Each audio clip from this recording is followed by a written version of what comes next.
Session is about multi-room audio, and Ben asked me actually what I would like covered, and every day of our work life we're talking to our customers and our installers about multi-room audio. We're talking about ADOM, we're talking about a 100-volt line, all these different concepts. But one concept that has really reared its head in the last year is Dante. We're seeing in every industry this progression from analog technologies to digital technologies. We're seeing different signal types all progressing towards IP signals. So this is a part of a progression. The concept of Dante has been around for a long time. I reckon probably 15 years. I probably should look this up before saying it. Probably 15 years Dante has been around for. It's a technology invented by the Aussies, some guys in Sydney. And it has in the past been adopted by many brands, but it hasn't really been, I would say, prevalent because it's been quite expensive. In the last year, that's all changed. And every brand that you can think of is jumping on board. So it doesn't matter if it's Toa or Yamaha or Bose, or you're seeing a whole array of different brands here. Dante is becoming a big deal. So when Ben asked me, multi-room audio, what do you want covered? I was very much Dante. Beautiful, simple, flexible. So it's something I'm very excited about. I sat in the last session. Ben did a fantastic job.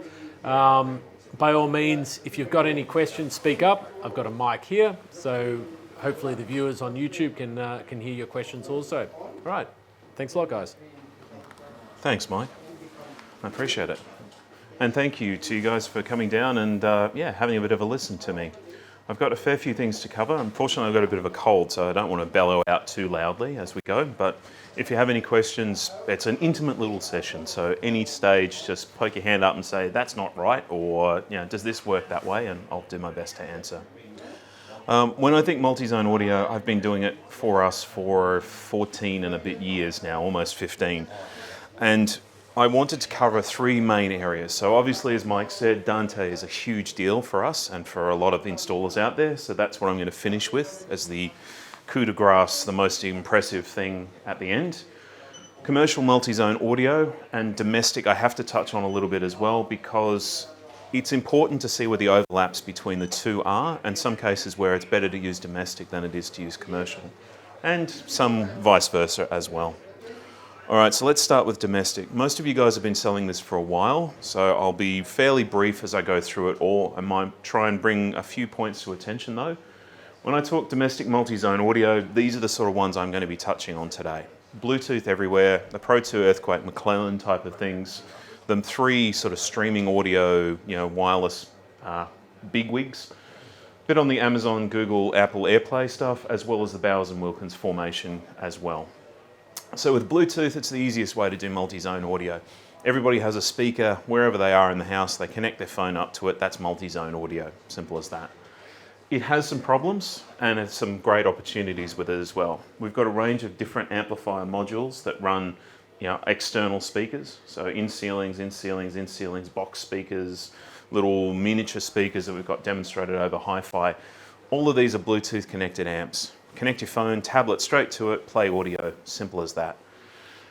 Biggest issue I have with Bluetooth in general is the fact that most Bluetooth modules won't allow renaming. So if you have 4 of these around a building, they'll all have their own name, but it might be something obscure like RLBT 600-6A4CZ or whatever it is. Is that the living room one? Is that the kitchen one? Is that the bathroom? Is that outside? It's really hard to tell. With a little module like this one, and we've actually got a lot of these, this is about 8 watts into 8 ohms, runs off a little 12-volt DC supply, and it does allow custom renaming. So you could put a whole heap of these around a house or a small business, rename them all to be what they need to be. They cost peanuts as well. We bought them for peanuts and we're selling them for peanuts plus just a little bit. And they're really simple to work with. So for a custom installer doing a small job with a bit of background music, that's not actually a bad little way to make it happen. The other part for me is 2.4 gig where Bluetooth lives is massively overloaded. So take a apartment building with 50 apartments. Chances are there's 50 wireless networks in there. Every room, every apartment has its own wireless network. It's jammed that 2.4 gig band as absolutely packed as it can be. And now my Bluetooth speaker either A, doesn't work, or B, has a range of about 30 centimeters, in which case, why am I even worrying about it being wireless? Portable convenience is not to be sneezed at. Taking that down to the beach with you is really, really great. It's an easy way to do it, or these little ones. And sound quality for me is a little bit lacking. Some of the new aptX HD formats and the rest are obviously increasing the Bluetooth sound quality, but there are limitations. And if you use your phone to do it, and it makes somebody makes a phone call, then guess what? Now your wonderful ringtone is getting played through your Bluetooth system, or your text message tone, or your email tone, or yeah, it's just irritating, quite frankly. But it's a cheap and easy way to get started. With the Pro 2, Earthquake, and McClellan brands, the AR300, I don't want you to forget this as far as a little streamer goes. This is an app-controlled Wi-Fi streamer. Ethernet or Wi-Fi built into it. It's got a 3.5mm output, so run it into any old amplifier, powered speakers like the Class speakers or something similar, and stream Spotify, Tidal, whatever else you want to do through it as a source. You can stack up to 3 of these on top of each other and only power one of them. They use the charging points on the top to stack up to the next one and the next one. And it's slightly magnetic as well, so it kind of holds its position if you're putting it in a rack or something similar. Simple app control, rename them so they can be, family room, bedroom, whatever else. And they're cheaper than the WX-AD10s from Yamaha. So if you want somebody to do a really simple system, that works quite well. Pro 2 1323, we've got a range of different Pro 2 amplifiers. Some single zone. This one I picked because it's a multi-zone. 4x15 watts at 4 ohms, so about 7.5, 8 watts at 8 ohms. Background sound, 4 zones, single source, very, very simple to run. This has got a microphone in, and it's also got an optical in, so you could run a very small function room or something similar with just a handheld mic plugged into this, plus a bit of audio, 4 different zones of music up and down. Quite simple and priced effectively. And then the MAT 1200 I've had a lot to deal with over the last couple of years, as well as Fung and our buyers. Essentially, the base hardware has remained the same the whole time through. As a 6-zone stereo amplifier or bridged mono amplifier, this thing is powerful and simple. 6 inputs, 6 output zones, controllers for everything with touchpads, different sources, everything else, remote control. They've now got an Ethernet and Wi-Fi module, or the next generation that's coming now. We've tested them out, and the Wi-Fi works perfectly, the Ethernet works perfectly. Plug it into your network, DHCP, bang, up comes the unit on the app, and now I can control which sources and which output zones. I've got sliders for volume, I've got all sorts of other stuff that I can do with it. And all of that for under $1,400 at retail. So you add on speakers that work really nicely with this, like the CE650s, for example, or CCM 362s, and I've got 6 zones worth of audio, probably for under $2,000 retail price. That's quite nice, quite a useful thing to have. Yeah, nice to play with. Okay, the big 3. We sell 2 of these brands, and we obviously all deal with installers who sell the other brand. Sonos is the one that we obviously don't sell. MusicCast and HEOS. HEOS by Denon / Marantz, and MusicCast is Yamaha's format.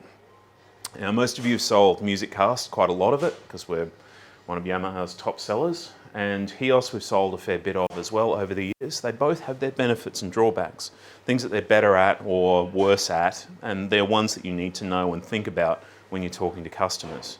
So, Damo, as a rough idea, what's one of the first questions you ask somebody when they come in and say, I want music throughout my house? Where would you start? I'd start with how many zones you want, how many people are using it. Sure. That's a good place to start, definitely. Do they have to be all independent? Is all part of that same basic question, isn't it? Anybody else who sells this gear, say Siri, is that the same sort of question that you'd ask to start off with? Or what would you follow up with from there? I usually would ask if they're doing just distributed sound or if they're having a theatre room as well. So Definitely. So do they have a theatre or are they just doing distributed sound? That's an important one, and it gets to a heart of something for me, which is if you have an AV receiver or you want to buy one, it might make more sense, and generally it does, to buy the same sets of streaming devices that you're buying the AV receiver.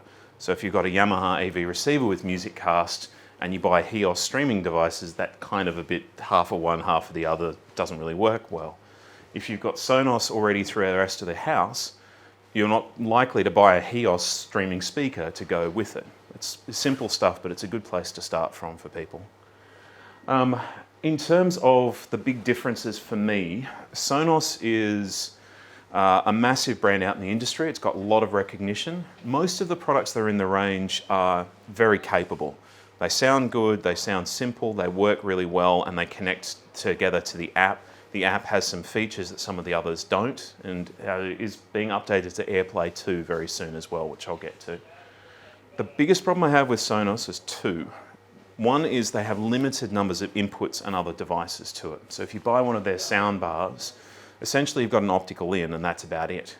If you buy the other version of it, the Soundbase or whatever it is, it has a HDMI in or a HDMI in that can take an optical via a special converter. And that's about it. So any installer I deal with, hey, I love it because I'll get to sell analog to digital converters, digital to digital converters, and everything else along the way, because the TV that you buy might not have the right output to make it work. Your Blu-ray player might not have the right formatting to make the HDMI work, so now you've got to buy a converter and adapter and so on and so on. It's good for the installers, they get to make some extra money out of it. And that brings me to my second point. Sonos sell directly to the public, and they'll occasionally do things like deals, discounts, Amazon discounts, or whatever else might happen for it. So if you're an installer, there's not a lot of incentive for you to buy Sonos at your installer price if the discounted price is more or less matched by it. HEOS definitely doesn't sell directly. MusicCast has some of the products on the Yamaha's website, but they're only ever at full retail price. So it's worth just keeping an eye on when it comes to that. For your installers, there are a lot of benefits to going this way. The brand recognition of this is huge though. And some people who've already got it or are running it, it's hard to convince them of anything else. If you're starting from scratch, the other ones have more options. So HEOS and Sonos have the same sort of number of input-output devices, number of speakers, sound bars, subwoofers, and so on. HEOS has an extra SoundLink, what do they call it? The Super, is it the SuperLink? Or I think it's SuperLink, where it's 4 output devices. So I can run 4 different power amps to run different zones to make the system work. And I can choose my power amps to make it sound as good or as little or as big as I want it to. That's a sort of unique device that they do a really good job of. Yamaha's version of those are the XDA amps and the XDA streamers that we talked about a few weeks ago when Yamaha was here with MusicCast. So I'd advise you to go and have a look at that when you come to it. The XDAs have some extra features that almost turn them into commercial amplifiers and streamers as well. Again, check out the previous training session, they've got a lot of information on those. What I like and why I've got MusicCast at home myself is because the variety of stuff that they have. Multiple sound bars, multiple micro hi-fis, networked audio players, powered speakers, AV receivers from, $4,000 plus a power amp, $4,000, and all the way down to, I think about $600 you can buy the entry-level RXV 485 that has the same sort of capability. So it gives you a lot of flexibility in what you're trying to do. HEOS has the ability to stream high-res audio, but doesn't have AirPlay built into it. So if you're an Apple fanboy or fangirl, AirPlay, the lack of it, might make that a little bit trickier for you. If you're an installer or integrator, the HEOS app and the API behind it is fully controllable by Control4, RTI, and so on. So you never have to leave the RTI Control4 control app to do all of your HEOS controls. Turn volumes up, select sources, stream audio, everything else, all through one app rather than jumping backwards and forwards between them. That can be a big thing for the right type of installer and customer as well. So HEOS has got a big following because of that. Custom installers like it quite a lot. Okay. Can HEOS also push USB to all of its? Yes, it can. That's another feature. Yeah, definitely. There was another brand that I didn't, well, there's several brands that I didn't bring up. One that's used a lot in the high-end space is Blue Sound that we used to do a few years ago. Their biggest problem they had to start off with for me was they had the name Blue Sound and didn't have Bluetooth built into it. That was a choice by their designers because they went, we're for high res and for high end streaming. Bluetooth is horrible and we'd never want to connect it into it. And everybody went, but you've called yourself Blue Sound. Where's my Bluetooth? So there's a bit of confusion backwards and forwards, but Blue Sound's got a really good space now in the high end domestic audio market. And they also support AirPlay 2 and a few other things like that. So they're quite good out there on the market, but they're at a different price point. The do what I say domestic multi-zone systems. In other words, Siri, Alexa, all that sort of stuff. Thankfully, she didn't go off when I said that. These are designed so that if I put a whole heap of Echo Dots around my house, they're a little speaker, they're a smart speaker, and I tell it to play music or play the radio in the kitchen, and it will play the radio in the kitchen. I play, my favorite album in the bathroom while I'm having a shower, whatever else. It's all voice controlled or very simply controlled through the apps. Same with Google's Home range, that's the Home Max, and then Apple's HomePod if you're made of money. Apple's HomePod also conforms to the AirPlay 2 standard, which allows you to control each of your zones separately through your phone. So your Apple phone, you bring up a list of them and they've got independent volume controls, and if you're using Apple Music, you can have different audio sources in each of your zones as well. It doesn't necessarily work so well with Spotify and the rest because they haven't really worked out that bit yet. So again, it's another system that a lot of people choose, and you'll see these sort of speakers in a lot of different environments. And even in commercial environments, it's quite an easy thing to do. Problem with voice control is, though, it's a bit hard to lock it down. So if you see a Home Max speaker, at your local cafe, you might be able to walk up to it and say, hey Google, play Despacito or whatever you want to do, and up it comes and you mess with people. The last one in the domestic side that I want to look at is the B&W Formation series. So this is brand new from B&W. We haven't got it in Australia yet, but this is some really, really cool audio. The idea with Bowers & Wilkins, their sort of tagline seems to be this wide fidelity wirelessly. So they can run full 96 24-bit audio. They can do 32-bit DACs on board and stuff to make the audio quality the best that it possibly can be. These speakers, the Duos, sell for, I think it's about 3,500 UK pounds. So add on to that to get to the Australian price. These weigh about 11 kilos each. They've got 125 watt digital amplifiers built into them. They have special stands that are mass loaded so they don't vibrate and move around and everything else. And the drivers that are here are the continuum drivers from the 800 series Bowers & Wilkins speakers. So these are powered 800 series bookshelf speakers, essentially. Wirelessly connect to each other, every bit of digital audio you can imagine streaming to it, control and everything else works beautifully. For quite a price tag. You take this, and this is essentially the Connect or the Link or the WXC50 of their range. Analog and digital audio in, analog and digital audio out. So use this to connect a record player, a phonograph, whatever it is, into the streaming system as a source. Connect your TV into this, and now that TV sound's available to all the other devices if you wanted to, etc. CD player in. Also with the line outs on this one, then it becomes a streaming output source for a pair of powered speakers, an older amplifier, something that's very nice but doesn't have any networking capabilities. That's built in as well. There's the sound bar, or I think they just call it bar, which is basically a 125 centimeter cigar. This thing is huge, round, with sort of hexagonal pieces out of the surface. Looks really, really cool. Optical in for the network. Obviously it's designed to go with a TV. The sub has got digital amplifiers built in, two 6.5-inch drivers, a little bit like the PV1s that we already sell. But it's a 25 by 28 by 26 centimeter, speaker. Looks like a bass drum or something, a little drum or something like that. Awesome looking device, again, should sound really nice. And then the Wedge is probably my favorite of this range, sight unseen, other than the photos. In white or in black, The wood is bent and shaped in the same B&W factory that does the Nautilus speakers and the 800 series and the rest of it, so it's a very premium finished wooden back on it. Again, that sort of segmented soccer ball-ish kind of appearance, with the foam and with the mesh on the front. That one's got, what is it? Yeah, it's 2 1-inch tweeters, a pair of 3.5-inch mid-range drivers and a 6-inch sub, all in the one box.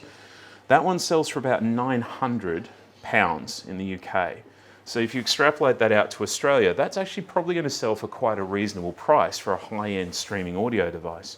David Travascus from Bowers & Wilkins was telling us a couple of days ago, it's one of the best standalone speakers he's ever heard. And even in comparison to some of the others in the range or other ones that are there, the price to performance side of things should make that a real killer product. So, will be interesting to see.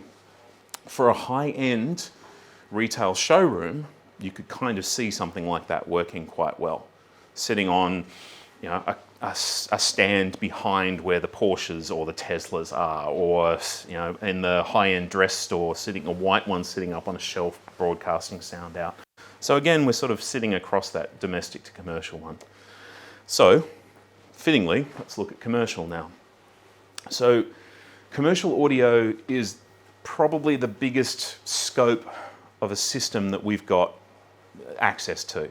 This can be hundreds of different zones, thousands of speakers, microphones coming out of every single doorway in every single building across an entire thing, right down to one room with one person singing karaoke.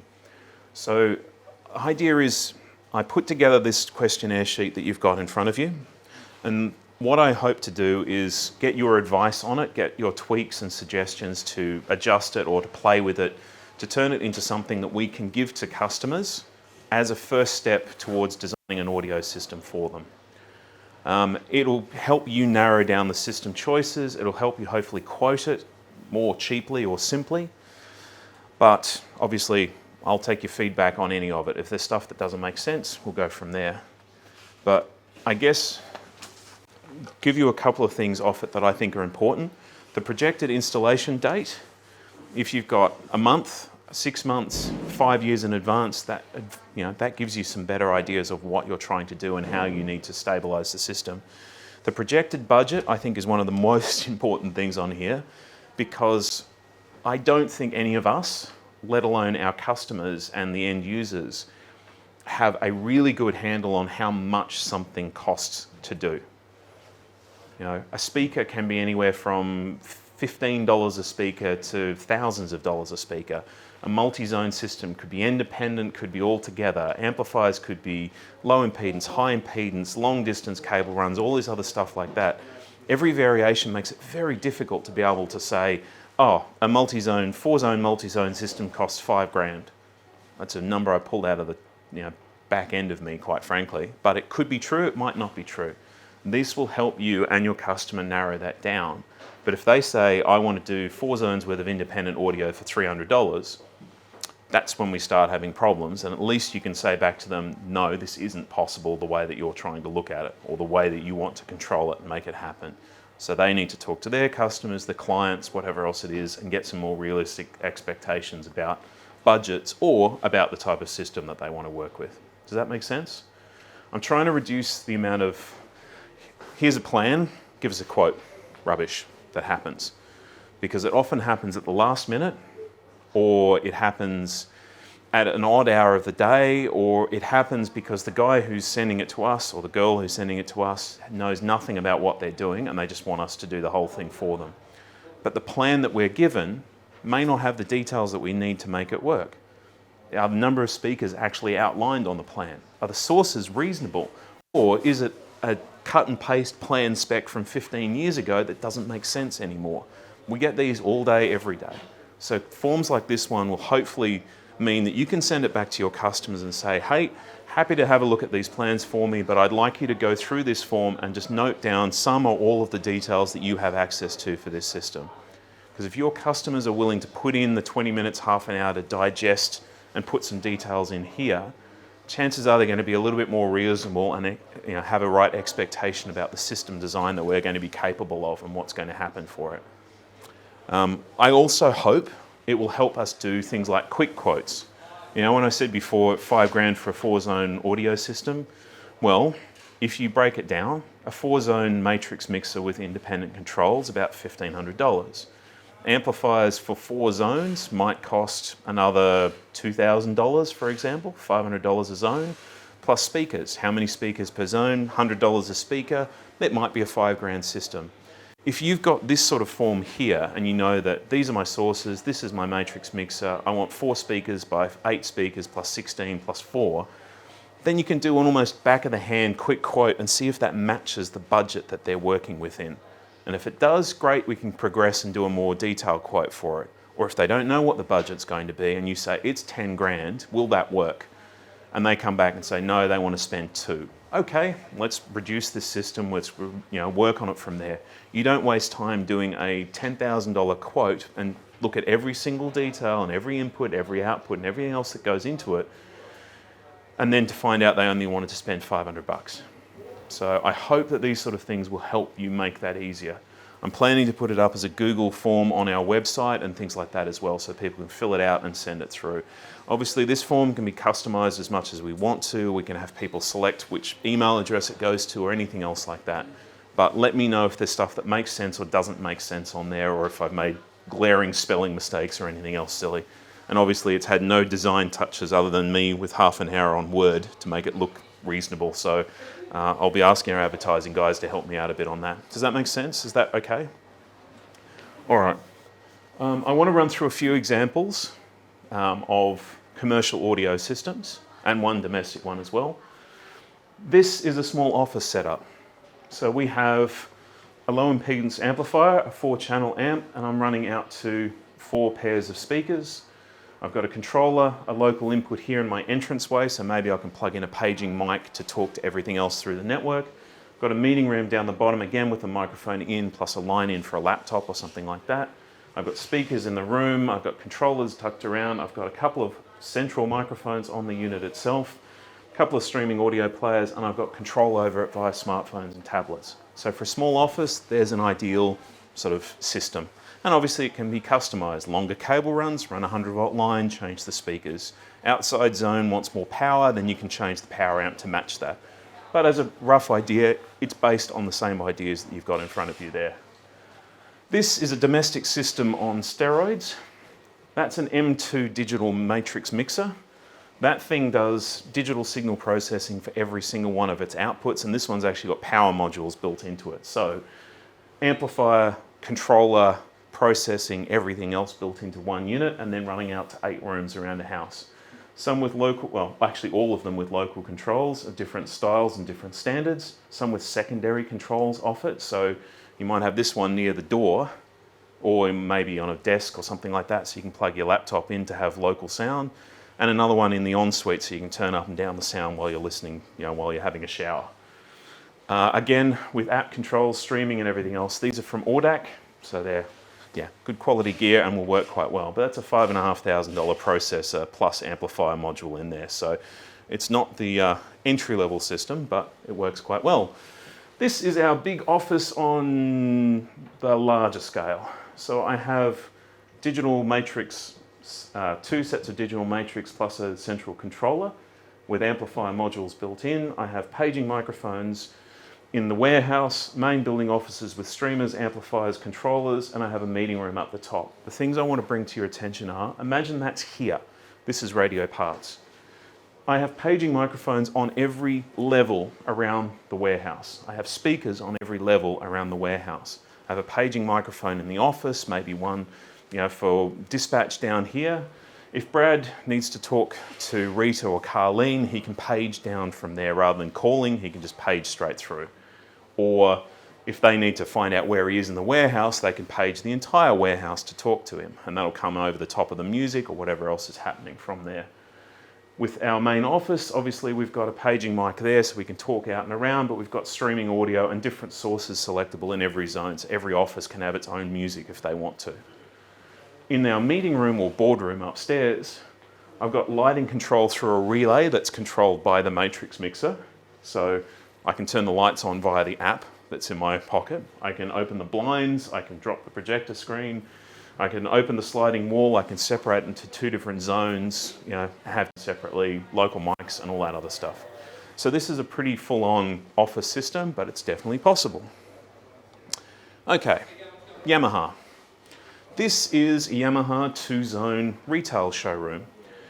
We've got the blue speakers are all 100-volt line speakers, and these are subwoofers.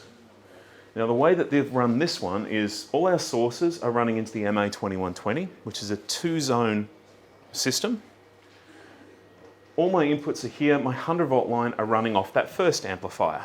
So my upstairs and downstairs separate zones, 100-volt line all the way through. Same source. Now I'm running my 8-ohm ones off my PA2120. Those are my subwoofers that I'm running in those zones. There are 100-volt line subs, but we're running low impedance here. So I can adjust my sub level, but I'm matching it zone for zone with each device that's there. So now I have really good quality sound throughout my zones, central sources, central amplifiers, and I have a little controller on the top floor and a little controller on the bottom floor to turn the volume up and down within limits, select my sources, whatever else I want to do with it. Quite a simple little system to run for a 2-zone retail store. This is a big house of worship. Well, not a huge one, but a decent one. What I'm looking at here is a breakout room, so a secondary room. Speakers on the sides of the screen, plus ceiling speakers all the way through the space. And I've got in my main zone speakers distributed through, and I've got, I think they're CBR10, so big 10-inch bin speakers sitting up alongside the main screen at the front of this, theatre, house of worship, whatever else it is that's there. I've got video monitors throughout the place, but all of my inputs are going into my MRX7 and the MTX5 via Dante, so keep that in mind.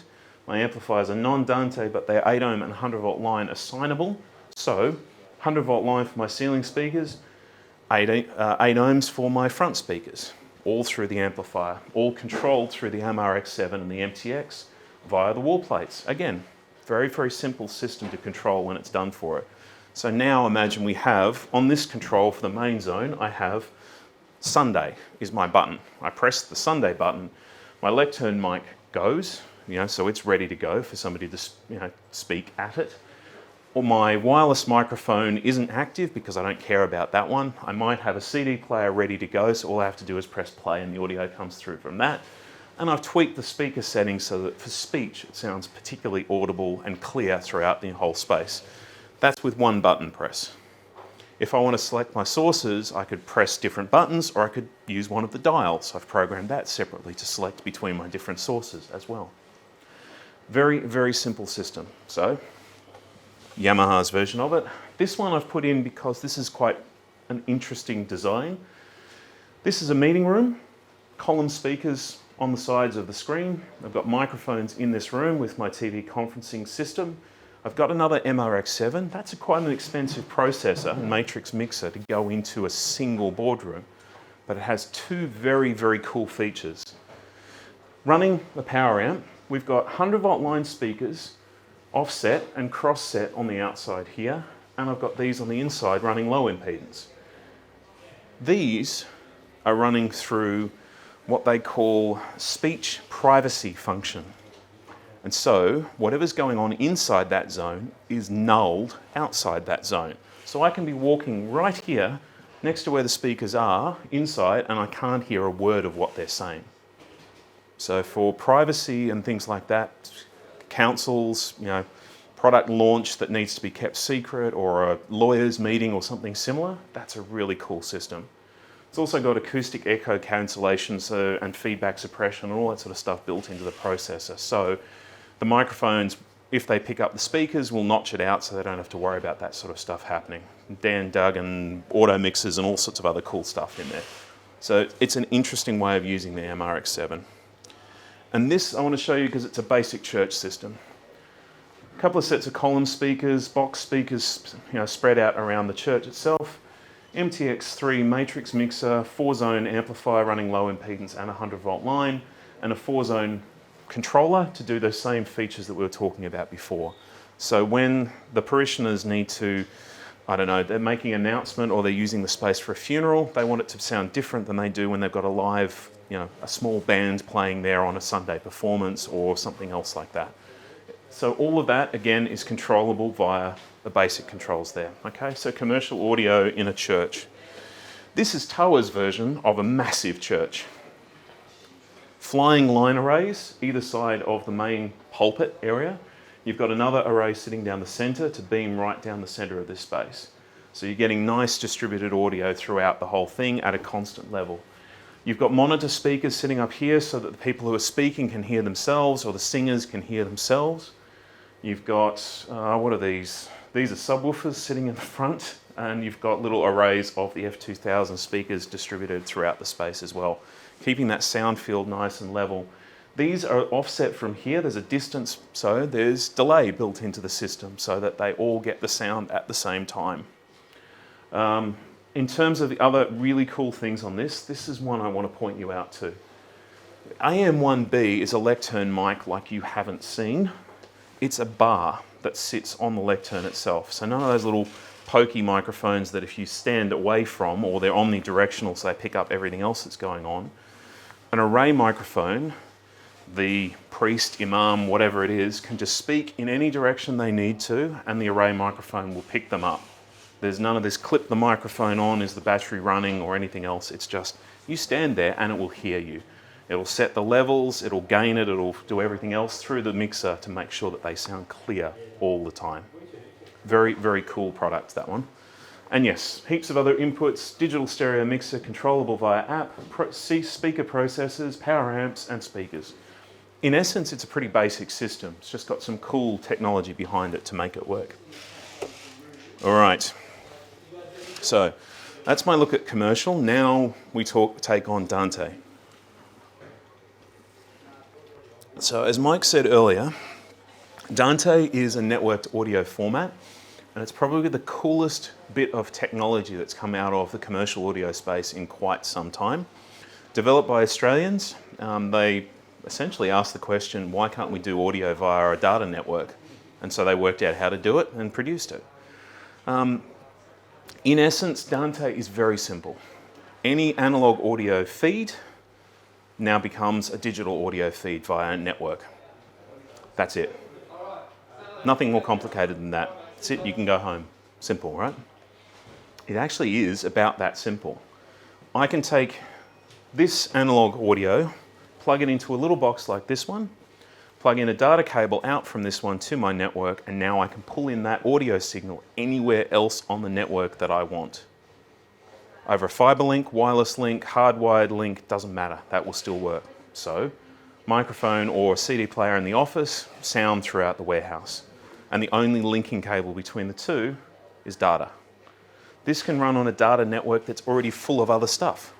So a normal network like ours, providing we've got enough IP addresses, enough bandwidth free, I can plug this into the wall here, and now my microphone source is in the advertising room, and with advertising I can record it or stream that audio live via the internet so that everybody can hear me talk, if that's what we wanted to do. I can put an amplifier like these near my 8-ohm speakers without worrying about speaker losses and cable distances and all that other stuff. And it's all, my sources are coming via my data network. The latency across the network is customizable, but it can be lower than 1 millisecond. It's seriously cool stuff. All right, so my rough idea runs over standard 10, 100 and gigabit networks. There's no interference because I'm running data cables. My local microphone is here. My data cable runs throughout the rest of the network, and it's not getting interference through the data cable. If I use shielded stuff like I have here and shielded connections, then I've got even more levels of shielding and protection on top of it. There's no losses per meter. That's not quite true. Analog cable loses signal per meter. The further you travel it, the more chance you have of the signal dropping out. So speaker line loses however many dB per meter or however much wattage per meter in heat or general. With XLRs, they're balanced lines, they can run a long way, but there's still losses the further you go with it. With this, everything's done via the network, and my microphone's plugged in to my network right here. And then all the rest of my signal is just transferred via CAT through the rest of the network. That could be 100 meters over a standard PoE link, or that could be 150, 200, 300 meters over an extended PoE link, or I could just plug in network switches everywhere I want and have my signal come through, all over a single data cable. Now I'm just talking about one source. This box is a 4 in, 4 out, all via one data cable. So I can have my 4 local sources, could be a couple of microphones, a couple of CD players, for example, and I can have my local power amps running off this one and have all 8 channels running simultaneously over a single data cable. No losses, no latency. I've got controls for my inputs and outputs on the unit itself, and it's all powered up in this case via PoE as well. Literally that simple. So very, very cool. Up and running in seconds. Well, to give you an idea, this is a little transmitter. So I've got left and right analog or left and right balance line inputs for this one. Got a little gain control and PoE, that's it. There's not much else to this little box. If I plug this into my PoE switch, I've got my activity lights, my data network lights come up and on, and over this side there's a little blue light, little blue LED. This is my sync light. So I've plugged this thing into my network and it's already synced and ready to go. So that, if I had an audio source into it, would now be able to be transmitted via the network. That's 20 seconds after hard powering it down and then bringing the thing back up again. That's a pretty brutal thing if you did it to a microphone or a mixer or something else in the system. Latency I already talked about, and redundancy. None of the McClellan stuff has redundancy, but a lot of Dante gear does. You have a primary and a secondary data port. So I run a primary data network, so that's my live sound, that's what's going on in my pub. Somebody pulls the power, the neighbour gets outside and flips the switch, does something like that, or the bartender spills beer into the power amp and shorts out some of the system. The secondary network instantly comes alive and keeps going. There's, I think, a millisecond between the switchover from one to the next one. So all of your devices are still online and still running, apart from anything you may have killed with your power outage or your network switch going down or whatever else that's happened there. So for commercial venues, that is essential. In a lot of cases, they don't even know it's happened. It's just working and it just keeps on going. So very, very cool stuff. Right. Dante works with everything. So this is a digital paging mic and I can pick any of my 8 outputs that are here. These are programmable via my Dante controller. So I press that one and my output sound comes out of channel 4 here. Press that one and my output sound's on channel 32 here that I can then feed out to speakers or to in-ear monitor, headphones or whatever else it might be.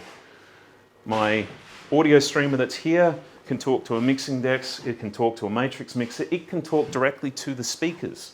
Those are Dante-enabled speakers with amps built into them. So I've got a data cable and a power cable connected to that speaker, and I've got audio streamed from wherever I want it to be in that network. That is so super simple for people to work from. Data cable, power, speakers are running. Simple as that. Amplifiers, streamers, this SD9 digital mixing console, all Dante enabled. So I can pull an audio source from anywhere via Dante. I can send an audio source out from this to any Dante enabled amplifier to make it work. So imagine you've got a stage box, right? In a traditional analog system, you might have 16 inputs, 16 outputs. So you can run local powered monitors, you can plug your microphones into it, plug your guitars, plug your bass, drum mics, whatever else into the stage box. Then you've got a giant snake full of cables that runs all the way back to the mixing desk to run into each of the inputs for each of those stage box ones. The outputs from here run through an output stage that then run back through other ones to the stage box, to your powered, fold back speakers or whatever else it is you're doing. Now imagine replacing all of that with 1 or 2 data cables. And that's it. No latency, no problems, straight from one end to the other. And all of it's done through single cables or a secondary backup cable through the main network. That, I can't sort of understate that anymore or overstate that anymore. That's so super simple that anybody can do it and make it work and run. Makes a lot of installations so much easier. The requirements for Dante are pretty simple. If you're running less than 32 channels, you really only need about 100 megabit per second switches to make that happen. If you're running more than 32 channels, you go with gigabit instead. And in theory, you may as well go with gigabit most of the time anyway, because it's almost as cheap these days as 10100 is. Some of these components, all of these need PoE, so you need to make sure it's a PoE switch. Depending on the individual card or the individual requirement, it could be 802.3AF or 802.3AT, so different power requirements, so make sure you get that right. And the last thing that they recommend is QoS with VoIP standard 4Qs, DiffServ, DSCP, whatever it is, strict priority. Essentially, the idea with this is when you've got a normal data network like ours with VoIP phones in it, you give them a higher priority through the network than you do, say, the Pronto, point of sale system or whatever else, because it's more critical that the phone calls get through, although some of you might disagree with that. It's more critical the phone calls get through uninterrupted and without dropping out than it is that the point of sale can make an instant reaction when somebody taps their card on it or when you send an email through your computer downstairs. With Dante on a network, you obviously want to have a high priority for that so that the audio gets through, unfiltered, uncompressed, no latency. It's smooth and transmission free the whole way through. And so that's where the QoS stuff comes in. So I'd normally look at a web smart or a smart switch or a managed switch to make that look at it. Depending on how many devices, you might want a higher level version of it. That's a standard gigabit smart switch from Edimax. That's a TP-Link web smart switch, I think, in their series. 4 PoE ports, 4 standard ones. Siri, go away. That was Dante working, by the way, just as you know. 4 PoE ports, so I can plug in 4 Dante components, plus other ones into my router and my normal switches and add Dante into my home system if I want to. And that's a commercial switch from Yamaha. The big things for this one, it's got EtherCon connectors, so they are locking cat connectors. They look a bit like an XLR on the outside, so they've got that big locking ring and divot out of them, and they've got RJ45s in the center. So they're a better one for a commercial job. You've even got fiber link on this one, so if you ran from one building to the other one, now my Dante channels that are in this building are available at Prudence or available at the town hall or wherever else I've got my data link running to, and wirelessly too. Okay? Would you still need to worry about like the DiffServ and VoIP standard if you put the whole, like the Dante system here on its own VLAN? I mean, then it would be isolated from the other traffic as well. Yeah, and with VLAN you typically got QoS that's built into it anyway, but yes, if you've got it on its own switch, the only thing is when you're setting up a VLAN on the same switch, you're still dealing with the same processors and same switching speeds and the rest of it. They are only talking to each other, but all the rest of the traffic still has to be switched through that switch at the same time. So you still want to probably have a priority on it, even if it's on its own VLAN, to make sure that it works right. But certainly keeping it out of the range of everything else on the network can be useful. But there are things like virtual sound cards on your computer. So any audio source that's available through, say, a digital mixing software that's on here or emergency tone generators or whatever else you've got can be separate channels in Dante that's now connected through the network as well. So doing VLANs when you've got computers involved might cause some other issues as well. But does it affect the latency as well? if they're running a VLAN or QoS, Yeah, if they haven't isolated. yeah, it will. Milliseconds and stuff like that as well. Yeah, definitely. But I'm running this on a non-managed dumb switch, essentially. I've got my basic router plugged in, but I've got nothing else connected. I'm not doing any QoS, I'm not doing anything else. And my latencies, I'll show you in a second, are 400 microseconds, like half a millisecond type of responses via that. So if there's not much else going on, your latency is probably not going to be affected, depending on how many channels and everything else you're actually running, whether you're running multicast versus uni and all that sort of stuff too. All right, so a couple of interesting examples. Columbus Zoo, 580 acres, 10,000 animals, over 900 points of audio that was on the system beforehand that was unintegrated. In other words, nothing talked to nothing else. Really useful. If you wanted to do an emergency page throughout the whole place, you're better off standing up on a big, tall scissor lift with a megaphone and talking that way. So Dante, the guys went through and did it with 300 plus speakers, 50 Dante amps, wireless microphones, digital processors, everything else coordinated through it So the entire site is now controlled through Dante, through data network connections. And so you can make emergency pages, you can page individual areas, you can have, you know, the live bird show or the cheetah feeding or whatever it is, and you've got your microphones just working for each of those local areas and the speakers running there for it. And latency throughout the whole thing, no losses, etc. Working beautifully. This one is a little bit closer to home. Sydney Train Network decided to upgrade all of their systems and they wanted an audio over IP solution. Thankfully, Dante are in their backyard in their Sydney as well, and worked with them on the design for the whole network. There's more going on in the background of their system than just a Dante backbone, but let's take a station example as an isolated thing. Say North Melbourne Station, you've got multiple platforms and you've got speakers distributed along those platforms. Let's say 4 speakers per platform or per area. This little module here is an amplifier. It's a 4-zone or 4 output amplifier, or bridge the 2, so you can have 2 by 2 if you want to. There's 12 watts into 4, 8 or 16 ohms at 4, or 2 by 24 watts into it. Each of those outputs has digital signal processing, so if you've got column speakers versus horn speakers versus ceiling speakers, you can adjust your sound profiles to suit. This thing has got a Dante cable running into it and a power cable. It's capable of running up to 90 degrees Celsius, so you can chuck these into a ceiling space and not think about it, not worry about it, and it will just do its job. Every one of these outputs is individually addressable, or you can group it together so they all get the same signal. So if you want to make an announcement onto platform 2, you select platform 2 through your switching software and say the 2:45 p.m. train has been delayed by 15 minutes. And that's it, job's done. Data cable, low impedance speakers locally, simple as that. Now let me tell you that there are 745 of these around Sydney Central Station, if not more by this stage. Every single speaker is completely controlled via a Dante network and via switching, background music, paging, everything else they want to do for it. Every station that's connected to their central network can also be paged. So if there's an emergency notice that has to get through, but it's only for, say the Pittwater line, for example, I can page everyone along that Pittwater line to say, train has been delayed, or there's an issue with the train at station X, please be patient. And so everybody that's along every station, on every platform along that line that has that issue, gets that one paging message that tells them what they need to know. That's pretty cool, and really, really simple as well. Also, fantastic sale for whoever was selling the little amplifier modules to them for this system.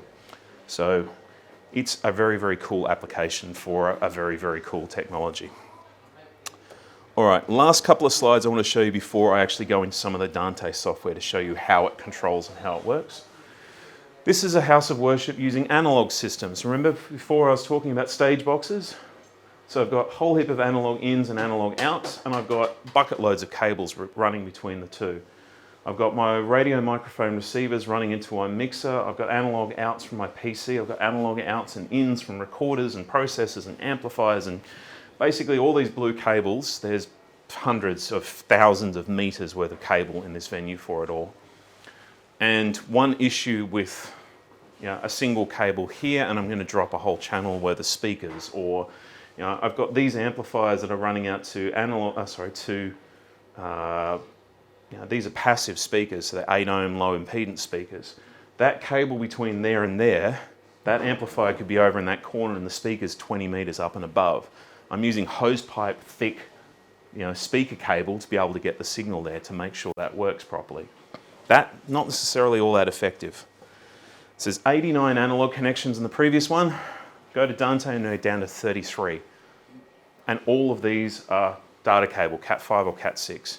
Some shielded, some not, doesn't really matter much depending on where they're going. Our stage boxes are Dante connected to the switch. The video servers are Dante connected. The wall plate controllers, the microphones, everything else like that can all be connected in digitally to here. Digital mixer has one cable connection to the network to do all of the switching and mixing and level control and everything you want to do.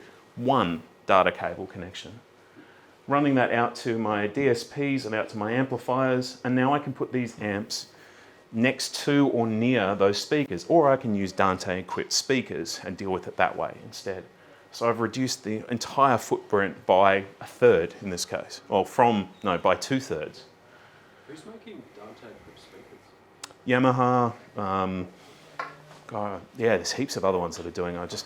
Yamaha's the main one I'm remembering at the moment, but Mackie do them, D&B, Bose do them. Yeah, there's a fair few. And there's a whole, Dante Domain Manager, bit of software that's now running the classroom, the creche, the overflow room, the whole house of worship, all through a software program. So I hope that gives you an idea of sort of the scope of what these things can do and how simple it makes it all. But the next bit is to actually show you the basic software. Now, to give you an idea here, go away. I am connected via Wi-Fi to my little router and then connected up to all the Dante equipment that's through the same network. So if I go here, you should see what I see. Beautiful.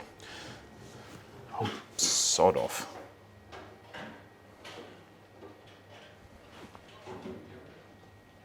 Right. This is free software that Dante makes available. All of my transmitters are across the top.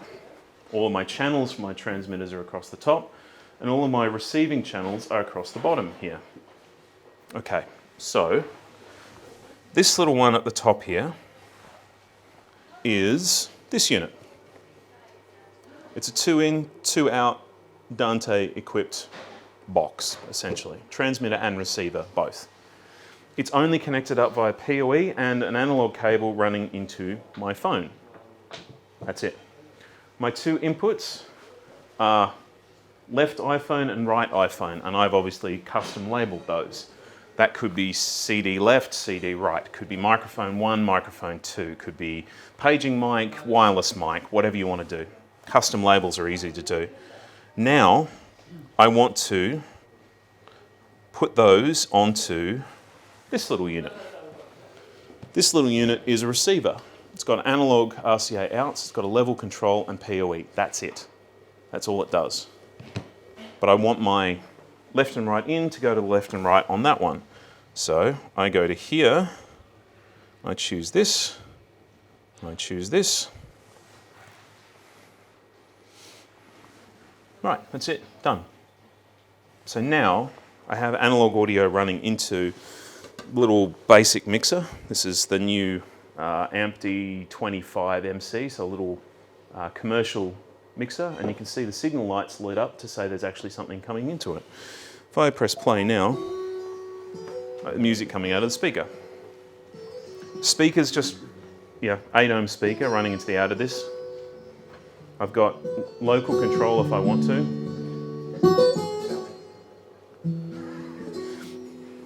And that's it.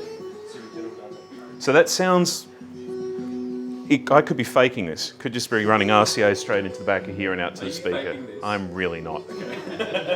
Because in this sense, what I've got is analog audio from my phone to a transmitter. Transmitter's connected via PoE to a switch. PoE from the switch connected to a receiver. Analog audio to an analog amp to a speaker. But that link, the PoE link between there and there, could be 5 kilometers long via a fiber link. It could be 20 meters long via a data cable to a switch and then back out again for it. So I want you to get the idea that this is as customizable, as big as you want it to be. And the scale of it can be as small or as large as you want it to be. I can put this amplifier in a zone up on a bench top in a small, say, meeting room, plug a microphone into the front of it, talk over the local speakers, but I can still pull my audio from my paging microphone in the desk at the front if I want to. And all I did was tick those two boxes to say that my transmitter at the top, my left output from my iPhone goes to the left output on that receiver. My right output from my iPhone is going to the right output on the receiver. Now look down the bottom here, here's the PLA2DI.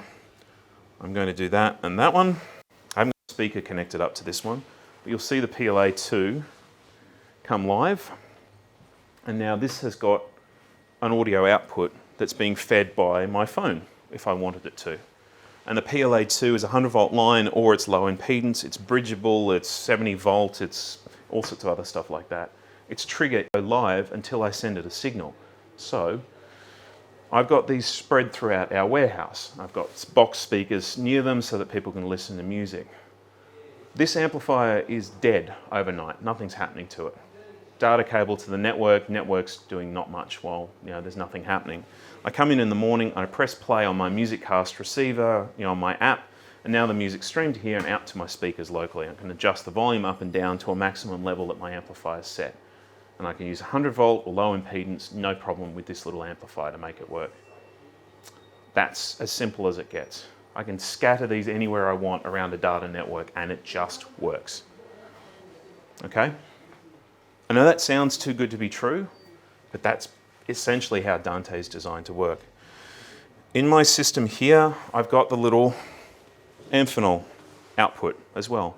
So this is an XLR balanced output from my network that could pull in an audio feed from anywhere I wanted to, and now plug it into a balanced line input on an old analog amplifier or some other component like a mixing desk, for example. And that's just one box. One little bit here that's PoE powered. That's all that it really is. I guess my point with all of this is it's as simple as you think it is. And that's basically it.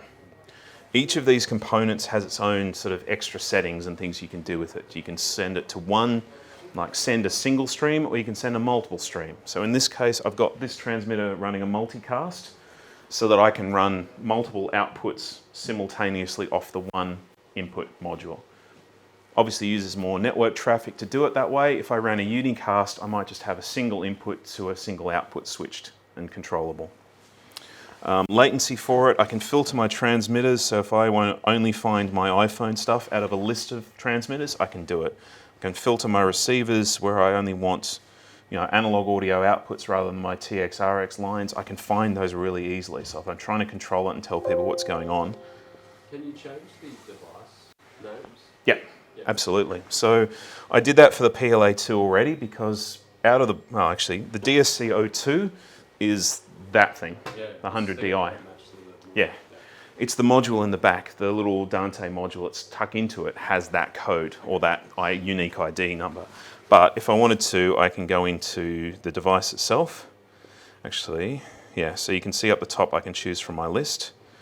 So if I go to, say, my transmitter that we were looking at before, there's nothing going through that two-way transmitter. If I look at the, wherever it is, this one, I've got my receive, there's nothing happening. Transmit, there's nothing happening. If I press play, now I've got a signal coming through on my two channels that are there. But DIC2E2 whatever doesn't make sense to me. So I go to my device config and I go iPhone TX RX, for example. And now I know exactly what that is on my network and I can see it and I can locate it, I can search for it and find it really simply. Okay, which I'm not going to do right now. You've got network configuration, it's DHCP and so on. Like when I got all this stuff from Fung out of the box, I pulled apart every box looking for all the little things that I wasn't happy with, things that needed to be changed or adjusted or whatever else. And I went, oh well, stuff it. Let's just plug it all into a PoE switch, plug it into the router and see what happens. I did that and it was all working. Like literally, that's all I did was plug it into PoE and it came up on the network, it worked. My controller was there and I just assigned inputs to outputs and the music was coming through it. Like I've never come across a system as simple as that to control and to set up for the first time. So, there are still things that can go wrong, obviously, because, this is networked audio. There are stuff that goes in the back end of it. But it is really super simple to make it work in the most basic of ways. Now, obviously, this isn't a really good way of switching inputs on the fly. So I'm not likely to have this on my phone so I can tap this, tap that, and change things over as I go. And that's not what Dante, in this sense, is designed for. But as a back-end transmission platform, now let's take the MRX7D from Yamaha. It's a big matrix mixer, and it can take a whole heap of analog inputs, whole heap of analog outputs, and it can take Dante in and Dante out for it. So my MRX7 takes an analog in from my phone via one of these transmitters that's there. And I've got power amps connected up via Dante to my speakers in, upstairs, downstairs, different zones from there. I've now got the Pro Visionaire app from Yamaha. I'm on the network for it. And I tap iPhone in Warehouse 1 as my output. Now my audio is being streamed from my phone to my amplifier to my speakers in that output zone. It's doing all the switching and transmission it's doing all the Dante work in the background, but I'm just using the Yamaha app to do this live switching and make a better experience for me to make it happen. With the big SD9 digital, consoles and the rest of it, Dante is your transmission platform. Assign it to each of your channels, and it's as if you've got stuff plugged into it. I can volume up, volume down, adjust the levels, trim it, do whatever else I want to do. But all I've got is a data cable connected to it. Dante is one of those things that sounds too good to be true and actually ends up being as good as you expect it to be.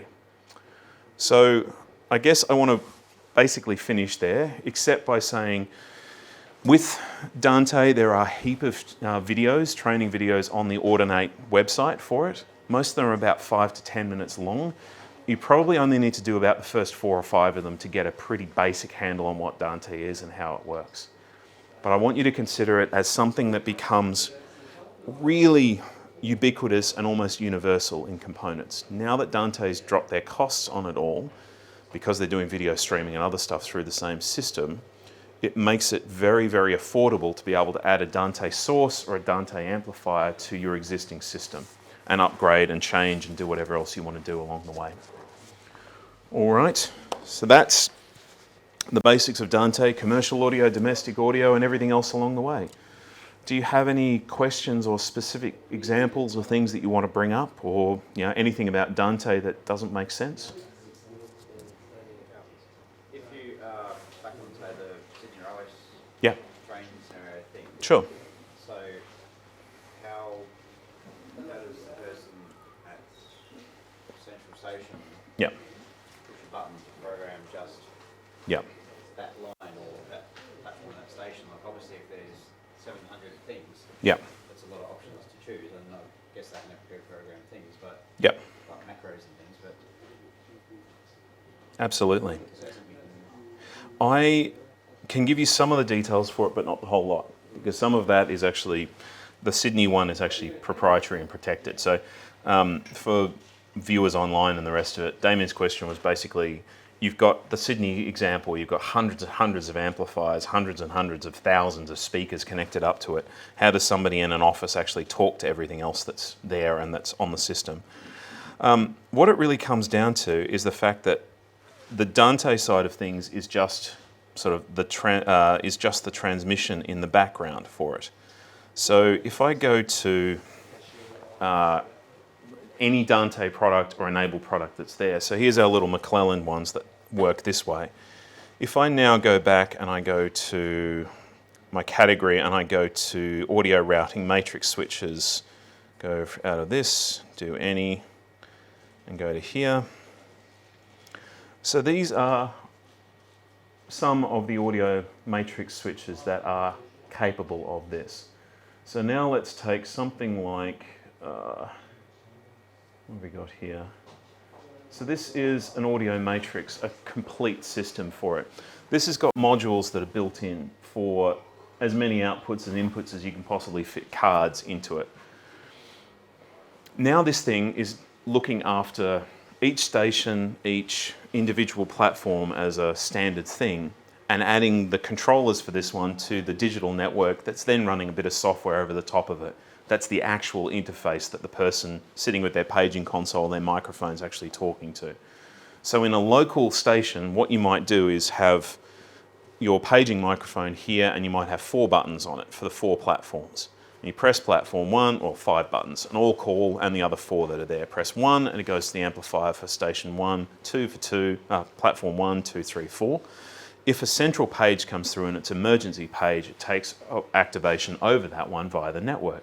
So now you talking in and saying, would the kids throwing rubbish on the platform or platform 1 stop? And then suddenly the emergency page comes through that says one of the stations is on fire.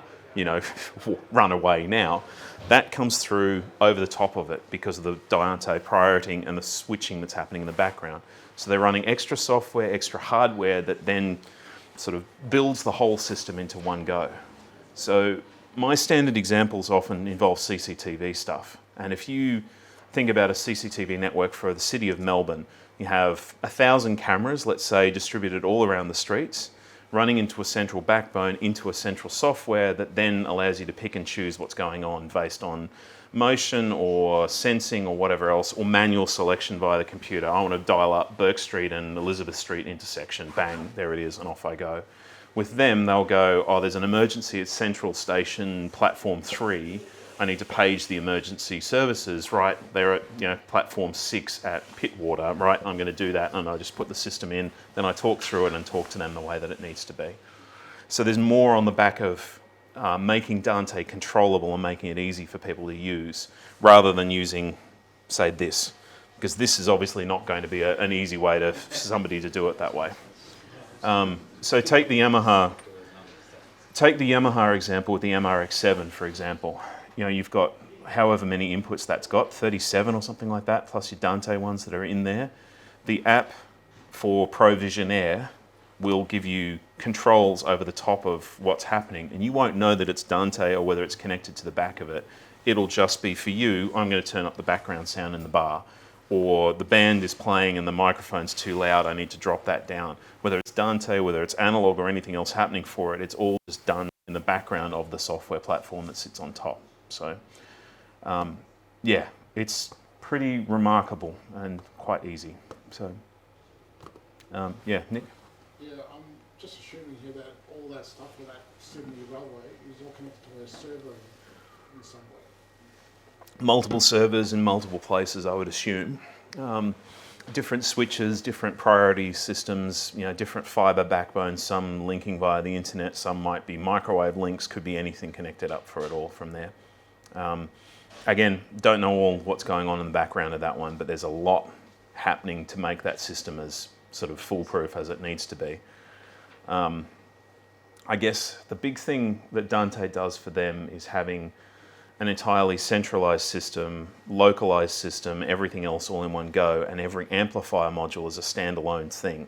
So if the amplifier module for platform 1 goes out, you might have a secondary redundant amplifier that's also wired into those speakers, so that if one goes down, the next one comes up and keeps running.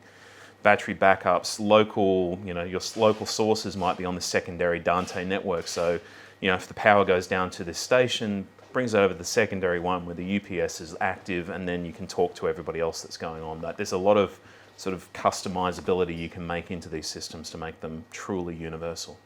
So, is there any limitation on the number of transmitters or receivers you can have? There isn't any limitation on the transmitters and receivers, providing your switching hardware can handle it. Yeah, it's purely down to bandwidth and switching. So the more devices, the better the switches. You might want to, even VLAN within VLANs of, port-based this and whatever to make only certain things talk to other things that are there. Now, there are, other parts in terms of security that audio over IP gives you. With an analog amplifier like this one, if I go up and turn the sound down on that one, then I can't hear the emergency paging that comes through anymore. I've got full control over it. On this one, I've got nothing that I can do. And if my paging signal comes through from the office or from somewhere else, takes command over this one, sends me a page through and tells me what's going on. I can have different levels of security based on it too. So let's say a music cast system. If you put that into a commercial environment and you put that onto the same Wi-Fi network as the guest Wi-Fi, then anybody who's got the music cast app potentially can see it and go, oh, look, I can turn the music up and down and I can play my own music through it.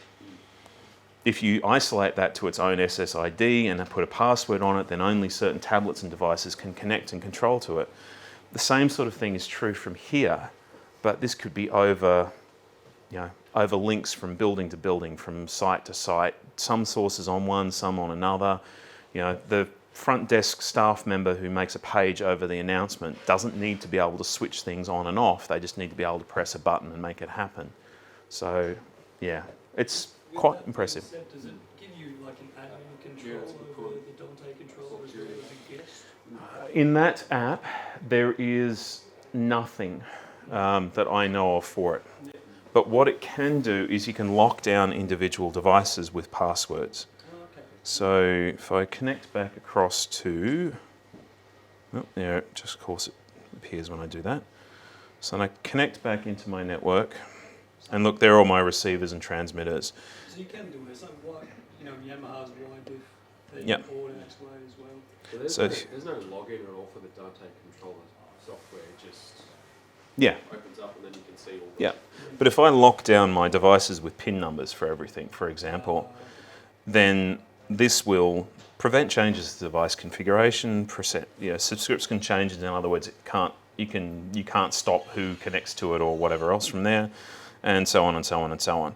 So yes, I can lock those things down. So if I do put this on a public network, which would be silly, but I could do it, or if I put it onto our network here, I could run a virtual a sound card on my computer and then push my audio out from here through the network on the rest of the system, unless I've been locked out and I'm not able to do that. So in terms of the rest of the controls from here, I'm trying to remember, there is, yeah. No, it's all running pretty smoothly. There are a certain amount of controls over to lock devices, but in essence, I guess, if you've got data network control and permissions to access the network, so my password for the Wi-Fi on my modem, for example, the assumption is that I'm supposed to be able to control this thing if I know that it exists. If I lock down my Wi-Fi network so only my laptop has access to it, then off I go from there. If I can plug into a wall socket and that's auto DHCP connection to it, and then I can run the software to see what's there, and I haven't locked any of it down, then it's my own fault for being silly, quite frankly. So yeah, quite a neat little way to make it all work. On a bigger system like the MRX7s or the Dante equipped Audax or whatever else that's out there, they will often have their own permissions to be able to even go into the software. So with the MRX7, for example, your Dante network might be all self-control. So 8-port switch, it's got 8 ports worth of amplifiers and switches and everything else plugged into it. So there's nothing left, no Wi-Fi, nothing else controllable from there for it. You've got an Ethernet port for the MRX7 that goes out to the rest of the network to run Wi-Fi for the apps, and the apps are locked down as well. So your control over the MRX7 is zero, apart from what the apps will give you. So yeah, quite useful that way. And yes, literally any brand works with any other brand. So if you like Yamaha speakers but you hate their mixing desks, then buy a Digico one and connect it. If you like the sound boxes from Allen and Heath, for example, but you don't like their mixers, then use whatever you want to use. So, yeah, really, really that simple. Really very, very, very, very easy to work with. And Amphenol's little connections like this wouldn't have been possible a few years ago. Yeah, cool. All right, anything else coming up and see me? Otherwise we'll let you go and get on with your regularly scheduled programming, as it were. Thank you very much.